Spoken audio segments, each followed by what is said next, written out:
അപ്പോൾ ഞാൻ ചോദിക്കുന്നത്, ഈ വിജിലൻസ് ഉദ്യോഗസ്ഥർക്ക് എന്താണ് താങ്കളോട് ഇത്രമാത്രം വൈരാഗ്യം എന്ന്? അപ്പോൾ നേരത്തെ ഒരു സഫിയുള്ള സെയ്ദ് എന്ന DYSPന്റെ കാര്യമൊക്കെ പറഞ്ഞു. അപ്പോൾ എല്ലാം ഫാബ്രിക്കേറ്റഡ് ആയ കേസ്, ഇത് ഒന്നിനു പുറകെ ഒന്നായി മാല പോലെ ഇങ്ങനെ വരികയാണ്. അപ്പോൾ കേരള വിജിലൻസിന്റെ വിശ്വാസത്തിനെ തകർക്കുന്ന ഒരു സംഭവമല്ലേ ഇത്? ഞാൻ താങ്കളോട് നേരത്തെ സൂചിപ്പിച്ചു, ഇത് ഇത്തരം കേസുകളൊക്കെ സൃഷ്ടിക്കുന്നതിൽ പ്രധാന പങ്കുവഹിച്ച ഒരാളെ കുറിച്ച് ഞാൻ സൂചിപ്പിക്കേണ്ടായി. ഈ വിജിലൻസ് കേസുകൾക്ക് മുൻപ് തന്നെ 13ഓളം വിജിലൻസ് എൻക്വയറികൾ എനിക്കെതിരെ ഉണ്ടാക്കിയിട്ടുണ്ട്, അന്വേഷണങ്ങൾ. അതിനു മുൻപ് ആ 13ഓളം അന്വേഷണങ്ങൾ നടത്തിയ വിജിലൻസിലെ ഉദ്യോഗസ്ഥൻ താരതമ്യേന ഒരു കറപ്റ്റല്ലാത്ത ഉദ്യോഗസ്ഥനായതുകൊണ്ട് അതൊന്നും ഒരു വിജിലൻസ് കേസായിട്ട് പരിണമിച്ചില്ല.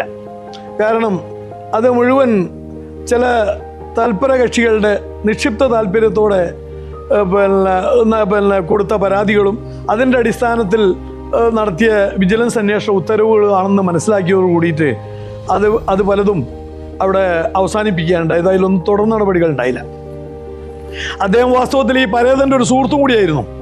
എന്നാൽ പോലും അദ്ദേഹം നീതിമാനായതുകൊണ്ട് വലിയ തരത്തിൽ അതൊരു കേസായിട്ട് കൊണ്ടു നടന്നില്ല. കാരണം അദ്ദേഹത്തിന് ബോധ്യപ്പെട്ടു, യാഥാർത്ഥ്യം ബോധ്യപ്പെട്ടത് കൊണ്ട് അദ്ദേഹം അതിൻ്റെ പേരിൽ കേസെടുക്കുന്ന അദ്ദേഹത്തിൻ്റെ മനസാക്ഷിക്ക് യോജിക്കാത്തത് കൊണ്ട് അദ്ദേഹം നിർത്തി. ഇതിന് പുറകിൽ മറ്റൊരു കഥാപാത്രം കൂടിയുണ്ട്. അദ്ദേഹത്തിന് പുറമെ വേറൊരു വലിയ കൗതുകമുള്ള ഒരു കഥാപാത്രം കൂടി ഈ വിജിലൻസിൻ്റെ കേസന്വേഷണങ്ങളുടെ പുറകിലുണ്ട്. KMML TTPയിലൊക്കെ ഒരു കരാറുകാരനായ, ഇന്നും വെളിച്ചത്തില്ലാത്ത, TTPയുമായി ബന്ധപ്പെട്ട വിജിലൻസ് കേസിൽ പിന്നീട് സർക്കാർ അത് CBIക്ക് കൈമാറിയെങ്കിലും CBI ഏറ്റെടുക്കാൻ തയ്യാറാകാതിരുന്ന ആ കേസിലെ അജ്ഞാതനായ കുറ്റാരോപിതൻ ശ്രീ രാജീവ് ഗ്രിൻഡെക്സ് എന്ന പേരിൽ ഒരു സ്ഥാപനത്തിൻ്റെ ഉടമയായിരുന്നു. അദ്ദേഹം അദ്ദേഹത്തിൻ്റെ അച്ഛൻ ഒരു മലയാളിയും അമ്മ ബംഗാളിയും ആയിട്ടുള്ള ആളുടെ ഒരു പുത്രനാണ്. വലിയ പവർഫുൾ ആയിട്ടുള്ള ഒരു കഥാപാത്രമാണ്. ഒരു പവർഫുൾ ബ്രോക്കർന്നോ അല്ലെങ്കിൽ അധികാര ദല്ലാളെന്നൊക്കെ പറയാവുന്ന ഒരു വലിയ കഥാപാത്രം. വലിയ തോതിൽ പൊതുഖജാനാവിനെ ഉപയോഗിക്കാനും ദുരുപയോഗിക്കാനും ഒക്കെ അറിയുന്ന, അതിനാവശ്യമായ ബന്ധങ്ങളും സൗഹൃദങ്ങളൊക്കെ ഉള്ള ആള്. നിർഭാഗ്യവശാൽ ഒരു ചെറിയ കാലയളവിൽ അദ്ദേഹം സ്ഥിരമായി വ്യാപാരം ചെയ്തുകൊണ്ടിരുന്ന അഥവാ കൊള്ളയടിച്ചുകൊണ്ടിരുന്ന ഒരു പൊതുമേഖലാ സ്ഥാപനത്തിൽ എനിക്ക് ബന്ധമുള്ള, എനിക്ക് ആദരവുള്ള ഒരു വ്യക്തി അതിൻ്റെ മാനേജിംഗ് ഡയറക്ടർ സ്ഥാനത്തുണ്ടായിരുന്നു.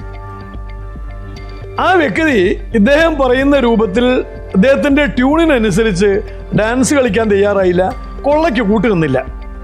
ഒരു ഉദാഹരണം പറഞ്ഞാൽ, 5 കോടി രൂപ വിലയുള്ള മാർക്കറ്റ് അങ്ങാടി വിപണിയിൽ വിലയുള്ള ഒരു ഉൽപ്പന്നം 20 കോടി രൂപയ്ക്ക് വാങ്ങാൻ വേണ്ടി കടലാസുകൾ തയ്യാറാക്കി അത് ഒപ്പിടാൻ പറഞ്ഞപ്പോൾ ആ ഉദ്യോഗസ്ഥൻ അത് ഒപ്പിടാൻ തയ്യാറായില്ല.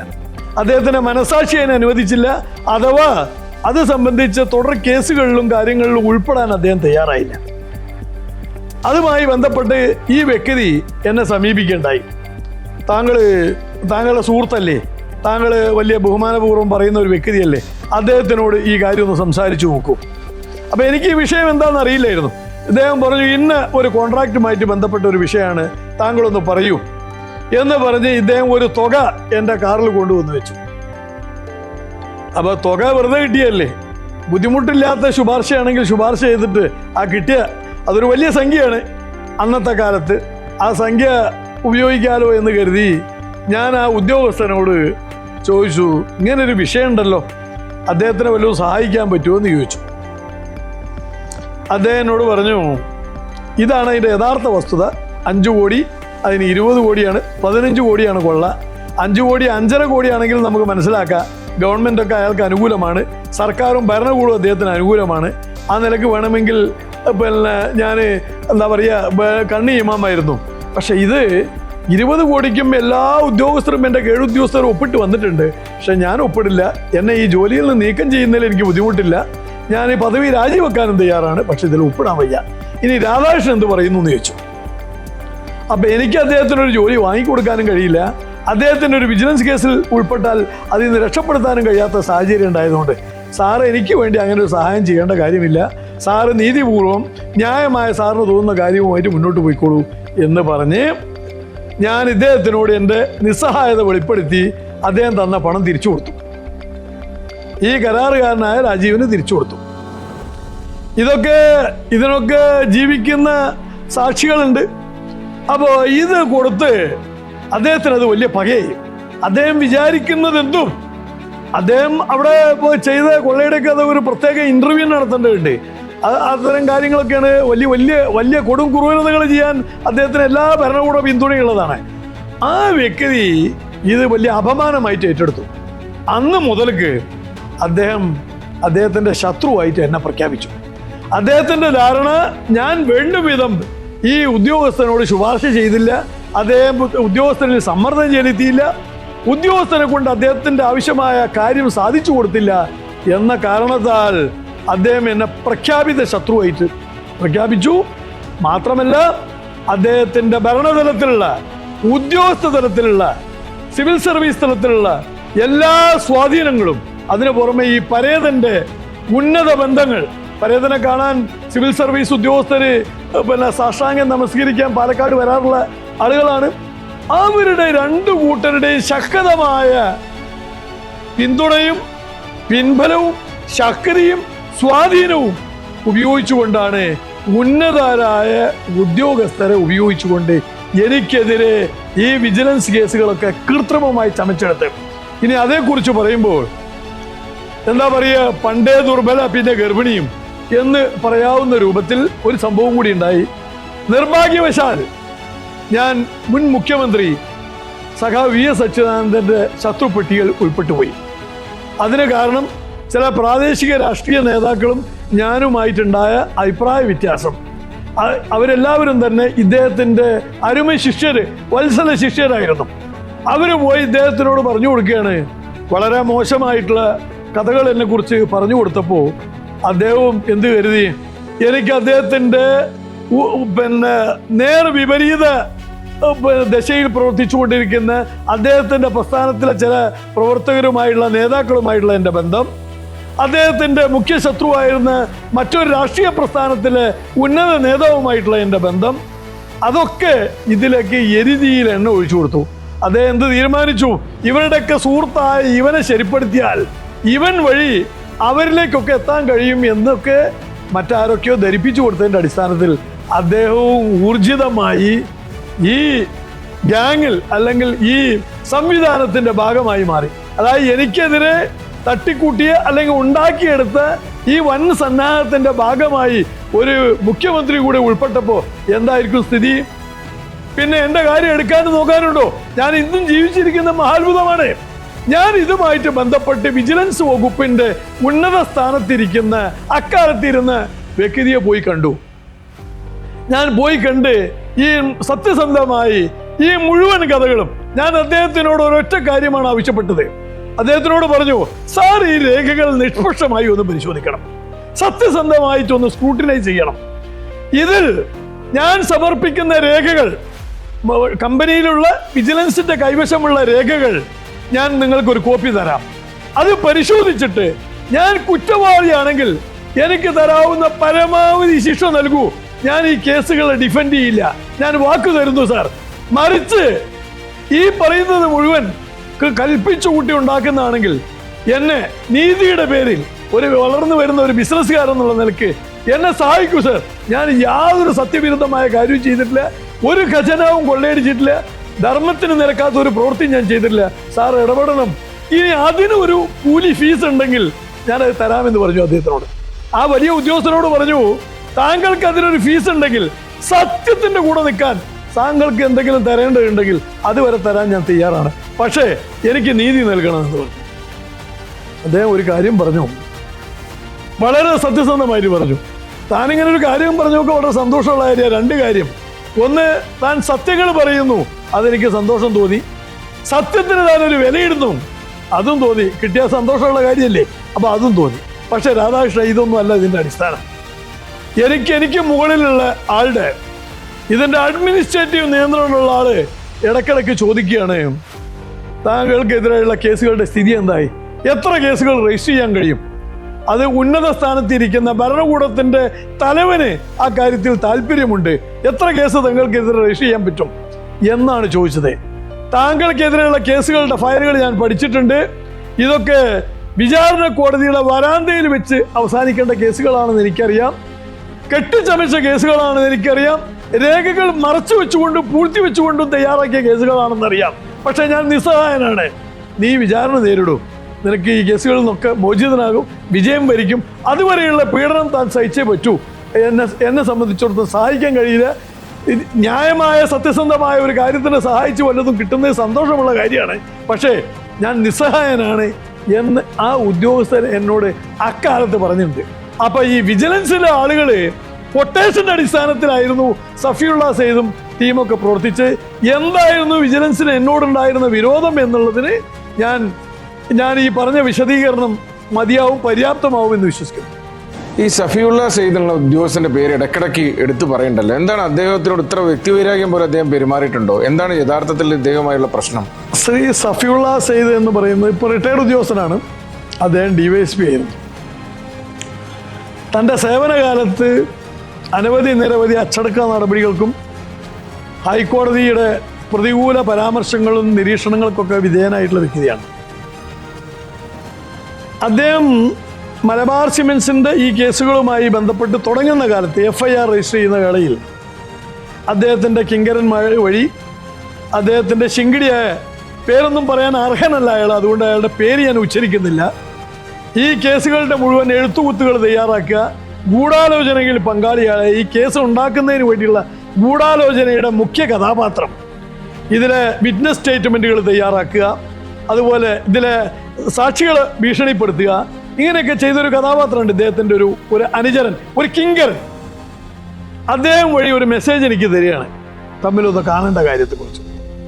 അങ്ങനെ ഞാൻ ഇദ്ദേഹത്തെ തൃശ്ശൂരിലെ ദാസ് കോണ്ടിനെൻ്റൽ ഹോട്ടലിനോട് ചേർന്നിട്ടുള്ള റെസ്റ്റോറൻറ്റിൽ, മണ്ണുത്തിയിലുള്ള പിന്നെ അഗ്രികൾച്ചർ യൂണിവേഴ്സിറ്റിയുടെ മുൻഭാഗത്തുണ്ടായിരുന്ന ഇന്ത്യൻ കോഫി ഹൗസ് തുടങ്ങിയ സ്ഥലങ്ങളിൽ, വേറെയും ചില സ്ഥലങ്ങളിലൊക്കെ വെച്ച് ഞാൻ ഇദ്ദേഹത്തെ കണ്ടുമുട്ടിയ ഇദ്ദേഹത്തിന് പല ആവശ്യങ്ങളാണ്, പല കാര്യങ്ങൾ ഉന്നയിക്കുന്നു, പല ഡിമാൻഡുകൾ ഉന്നയിക്കുന്നു.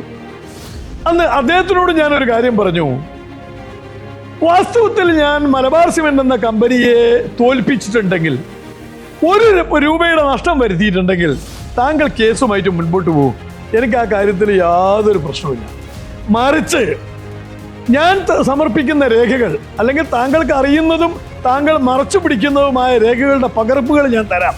അത് കണ്ടിട്ട് താങ്കൾക്ക് ബോധ്യം വരികയാണ് ഇത് തെറ്റാണ്, ഞാൻ ചെയ്യുന്നത് ഒരു പോലീസ് ഉദ്യോഗസ്ഥന് ചേരുന്ന പണിയല്ല, ഒരു ധർമ്മത്തിനും മനസാക്ഷിക്കും നിരക്കുന്നതല്ല താങ്കൾക്ക് തോന്നുന്നുണ്ടെങ്കിൽ എന്നെ ഉപദ്രവിക്കരുത്.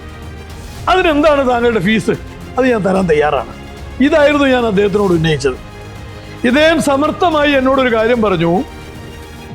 താങ്കളൊരു കാര്യം ചെയ്യൂ, എല്ലാ കടലാസുകളും കമ്പനി എനിക്ക് തന്നിട്ടില്ല, ഒരുപക്ഷെ കമ്പനിയിലെ പലർക്കും താങ്കളെ പ്രതി ഇറക്കണമെന്ന് നിർബന്ധമുണ്ടായിരിക്കും, അതുകൊണ്ടായിരിക്കും പലതും മറച്ചു വെക്കുന്നത്. താങ്കളുടെ കയ്യിൽ എല്ലാറ്റിൻ്റെയും പകർപ്പുണ്ടല്ലോ, കോപ്പി ഉണ്ടല്ലോ, താങ്കൾ അതെല്ലാം എനിക്ക് തരൂ. ഞാൻ പറഞ്ഞു, ഞാൻ നേരിട്ട് തരാം, നേരിട്ട് എത്തിച്ചു തരാം. വേണ്ട, അത് നേരിട്ടൊന്നും എത്തിച്ചു തരണ്ട, താങ്കൾ തപാൽ വഴി അയച്ചു തരും. ഞാൻ എന്ത് ചെയ്തു, ഒരു എവിഡൻസിന് വേണ്ടി രജിസ്റ്റേർഡ് പോസ്റ്റായിട്ട് ഈ രേഖകൾ മുഴുവൻ ഞാൻ അദ്ദേഹത്തിന് അയച്ചു കൊടുത്തപ്പോൾ കിട്ടിയ ഉടനെ ഇതെല്ലാം വായിച്ചു നോക്കിയ അദ്ദേഹത്തിൻ്റെ മറുപടി എന്താണെന്ന് കരുതിയാൽ എന്നോട് പറയുകയാണ്, അദ്ദേഹം കുറേ ഡിമാൻഡുകൾ ഉന്നയിച്ചു, അദ്ദേഹത്തിൻ്റെതായ ഡിമാൻഡ്, എന്നാൽ സാധ്യമല്ലാത്ത കുറേ ഡിമാൻഡുകൾ, എനിക്ക് നിർവഹിച്ചു കൊടുക്കാനോ സാധിച്ചു കൊടുക്കാനോ പറ്റാത്ത കുറേ ഡിമാൻഡുകൾ ഉന്നയിച്ചിട്ട് പറഞ്ഞു, അത് സാധിച്ചു തരാത്ത പക്ഷം ഞാൻ ഇതിൽ പലതും മറച്ചു വെച്ചുകൊണ്ട്, അല്ലെങ്കിൽ ഇത് മറികടക്കാനുള്ള ന്യായവാദങ്ങൾ ഉന്നയിച്ചുകൊണ്ട് ഞാൻ ഈ കേസ് ചാർജ് ചെയ്യും. താങ്കൾ എന്ത് ചെയ്യും? അപ്പോൾ താങ്കൾക്ക് അങ്ങനെ ഞാൻ ചാർജ് ചെയ്യാതിരിക്കണമെങ്കിൽ താങ്കൾ ഞാൻ പറഞ്ഞ പോലെ ചെയ്യാം. ഇതായിരുന്നു അദ്ദേഹത്തിൻ്റെ ആവശ്യം. അപ്പം ഞാൻ അതിന് തയ്യാറല്ലായിരുന്നു. എനിക്കറിയാം എൻ്റെ ഭാഗം സത്യവും നീതിയുള്ളപ്പോൾ വിചാരണ കോടതിയെ നേരിടുന്നത്. പക്ഷെ അന്ന് എനിക്കറിയില്ലായിരുന്നു ദീർഘകാലം ഇതൊക്കെ നീണ്ടുപോകുമെന്ന് അന്ന് അറിയില്ലായിരുന്നു. ഞാൻ കരുതി ഇതിലും വളരെ തുച്ഛമായ ഒരു സംഖ്യ വക്കീലിന് കൊടുക്കാം, എൻ്റെ സത്യം അവതരിപ്പിക്കാം, എൻ്റെ കയ്യിൽ എല്ലാ രേഖകളുടെ പകർപ്പുകളുണ്ട്, ഞാൻ എന്തിന് ഇവന് വഴങ്ങിക്കൊടുക്കണം എന്നുള്ള നിലക്ക് ഞാനത് തയ്യാറായില്ല. എന്ന് മാത്രമല്ല, ഞാൻ ഇക്കാര്യങ്ങളൊക്കെ പറഞ്ഞുകൊണ്ട് പാലക്കാട്ടൊരു പത്രസമ്മേളനം വിളിച്ചു. ഇതെല്ലാം കുറ്റപത്രം സമർപ്പിക്കുന്നതിന് മുൻപ് കേസ് അന്വേഷണ വേളയിൽ ഞാൻ പത്രസമ്മേളനം വിളിച്ചു. എൻ്റെ കയ്യിൽ അതിൻ്റെയൊക്കെ പകർപ്പുണ്ട്. ഞാൻ പിന്നെ സർക്കാരിനും അത് അയച്ചു കൊടുത്തിട്ട് പത്രസമ്മേളനം വിളിക്കുകയും പരസ്യമായി സഫിയുള്ളയുടെയും അദ്ദേഹത്തിന്റെ കിങ്കറിന്റെ റോള്, ഞാൻ സഫിയുള്ളയുടെ വീട്ടിൽ വരെ പോയിട്ടുണ്ട്. വീട്ടിൽ എന്നെ കൂട്ടിക്കൊണ്ടുപോയത് അക്കാലത്ത് സർവീസിലുണ്ടായിരുന്ന വിജിലൻസിലും CBI-യിലൊക്കെ വർക്ക് ചെയ്തിരുന്ന ഒരു ഉദ്യോഗസ്ഥനാണ്. അദ്ദേഹം ഇന്നും ജീവിച്ചിരിപ്പുണ്ട്. അദ്ദേഹത്തിന്റെ മുന്നിലും ഇദ്ദേഹം ചില ന്യായങ്ങളും ആവശ്യങ്ങളും ഉന്നയിക്കുണ്ടായി. അദ്ദേഹത്തിന്റെ ചേർപ്പിലെ വീട്ടിൽ പോയതാണ്. ഈ കാര്യങ്ങളൊക്കെ പറഞ്ഞുകൊണ്ട് ഞാൻ ഒരു പത്രസമ്മേളനം നടത്തി. പത്രപ്രസ്താവന റിട്ടേൺ ടൈപ്പ് ചെയ്തത് ഞാൻ പത്രപ്രവർത്തകർക്ക് കൊടുത്തു, പരസ്യപ്പെടുത്തി, പ്രസിദ്ധീകരിച്ചു. ഞാൻ ഇതെല്ലാം ചെയ്തതിന്റെ പേരിൽ ഇതിനെക്കുറിച്ച് അന്വേഷണം നടത്തി റിപ്പോർട്ട് കൊടുത്ത അദ്ദേഹത്തിനാ. അതായത് ആർക്കെതിരെ അന്വേഷണം ഞാൻ ആവശ്യപ്പെട്ടു, ആർക്കെതിരെ പരാതി ഉന്നയിച്ചോ, അദ്ദേഹത്തിന്റെ കയ്യിൽ നിന്ന് റിപ്പോർട്ട് മേടിച്ച് ഇതേക്കുറിച്ചുള്ള അന്വേഷണം ആരവസാനിപ്പിച്ചു? വിജിലൻസിന്റെ ഉന്നതാധികാരികൾ അവസാനിപ്പിച്ചു. ഇതിന്മേലൊരു തുടർ നടപടി ഉണ്ടായില്ല. എന്ന് മാത്രമല്ല, പൊതുജനത്തെ ബോധ്യപ്പെടുത്താൻ, ഉദ്യോഗസ്ഥരെ ബോധ്യപ്പെടുത്താൻ സഫിയുള്ള സയ്യിദ് ഒരു കാര്യം ചെയ്തു. സഫിയുള്ള സയ്യിദ് സർക്കാരിന് ഒരു ഹർജി കൊടുത്തു. എനിക്കെതിരെ ഡിഫാമേഷൻ സൂട്ട് ഫയൽ ചെയ്യാൻ അനുവാദം നൽകണം. കാരണം ഒരു സർക്കാർ ഉദ്യോഗസ്ഥന് ഒരു സ്വകാര്യ വ്യക്തിക്കെതിരെ ഡിഫാമേഷൻ സൂട്ട് ഫയൽ ചെയ്യണമെങ്കിൽ സർക്കാരിന്റെ അനുവാദം ആവശ്യമാണ്. ഇദ്ദേഹം സർക്കാരിന്റെ അനുമതിക്ക് കൊടുത്തു. സർക്കാർ അനുമതി കൊടുത്തു. VM രാധാകൃഷ്ണനെതിരെ അദ്ദേഹം തങ്ങൾക്ക് അപഖ്യാതി ഉണ്ടാക്കുന്ന വിധത്തിൽ, അവമതിപ്പുണ്ടാക്കുന്ന രൂപത്തിൽ, അപമാനമുണ്ടാക്കുന്ന വിധത്തിൽ, താങ്കളുടെ ജോലിക്ക് കളങ്കമുണ്ടാക്കുന്ന വിധത്തിൽ, താങ്കളുടെ സംശുദ്ധമായ ഔദ്യോഗിക ജീവിതത്തിന് കളങ്കമേൽപ്പിക്കുന്ന വിധത്തിൽ നടത്തിയ പത്രസമ്മേളനം, പത്രപ്രസ്താവന, ഇതിനൊക്കെ എതിരായിട്ട് ഡിഫാമേഷൻ ഫയൽ ചെയ്യാനും അദ്ദേഹത്തെ പ്രോസിക്യൂട്ട് ചെയ്യാനും, അതായത് അദ്ദേഹം എന്ന് പറയുന്നത് VM രാധാകൃഷ്ണൻ പ്രോസിക്യൂട്ട് ചെയ്യാനുമുള്ള അനുമതി ആര് കൊടുത്തു? സർക്കാർ കൊടുത്തു, ഉത്തരവിറക്കി. പക്ഷേ നാളിതുവരെ, ഇന്ന് 2024 മെയ് 27 വരെ സഫിയുള്ള സയ്യിദ് ഒരു കോടതിയിലും ഒരു നോട്ടീസ് പോലും എനിക്ക് അയച്ചിട്ടില്ല. ഞാൻ വെല്ലുവിളിക്കുന്നു, ഇന്നുമല്ല അദ്ദേഹത്തിന്റെ മരണം വരെ എനിക്കെതിരെ നോട്ടീസ് അയക്കാൻ ചങ്കൂറ്റം അദ്ദേഹത്തിന് ഉണ്ടാകില്ല. കാരണം അദ്ദേഹം ചെയ്തത് മുഴുവൻ തന്റെ അധികാരത്തെ ദുരുപയോഗം ചെയ്ത് വ്യഭിചരിക്കുകയാണ് ചെയ്തത്. പച്ച ഭാഷയിൽ പറഞ്ഞാൽ തന്റെ അധികാരത്തെ വ്യഭിചരിച്ചുകൊണ്ട് ഒരു നിരപരാധിയെ കേസിൽ പ്രതിചേർത്ത ആ വ്യക്തിക്ക് എനിക്കെതിരെ ഡിഫാമേഷൻ പോയിട്ട് ഒരു നോട്ടീസ് അയക്കാൻ കഴിയില്ല. ഇന്ന് നോട്ടീസ് അയച്ചാലും ഞാൻ അതിനെ നേരിടും. ഞാൻ ചങ്കൂറ്റത്തോടെ വെല്ലുവിളിക്കുന്നു. സഫിയുള്ള സയ്യിദ് പറയട്ടെ, ഏതെങ്കിലും ഒരു ഡീല്, ഏതെങ്കിലും ഒരു ഇടപാടിൽ മലബാർ സിമന്റ്സിന് 1 രൂപ നഷ്ടം വരുത്തിയതായ ഒരു രേഖ പരസ്യപ്പെടുത്താൻ സഫിയുള്ള ഞാൻ വെല്ലുവിളിക്കുന്നു. അദ്ദേഹം പരസ്യമായിട്ട് ഒരു ചാനലിലോ, അല്ലെങ്കിൽ ഇന്ന് അദ്ദേഹത്തിന് ആരുടെ അനുവാദം വാങ്ങേണ്ട ആവശ്യമില്ല, ഒരു ചാനലിലോ ഒരു പത്രത്തിനോ ഒരു രേഖ ഹാജരാക്കി കാണിക്കട്ടെ, വെല്ലുവിളിക്കുന്നു ഞാൻ.